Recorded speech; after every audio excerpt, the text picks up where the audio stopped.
In this video, I'll be showing you how to transfer videos to USB flash drive on Android phone. It's an easy tutorial, so if you find this video helpful, drop a like and subscribe. But anyways, getting into it, it's very simple to go ahead and do this. And you can do it with any SD card or drive that you have connected to your Android phone.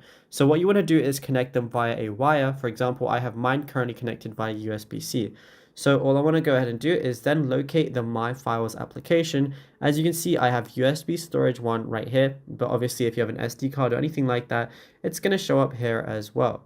All I want to do is while I'm in my Files app, I can go to images, anything like that. Let's say I want to select some images, then all I'm going to do is press the move icon on the bottom left, but then it's going to show internal storage at the top, but all I want to do is switch it to USB storage 1, and then all I want to do is press move here, but obviously I can make a new folder in here if I want to, and then move it specifically there. I can do the exact same thing with videos too, providing you have enough storage space. So let's say I want to select a few of these.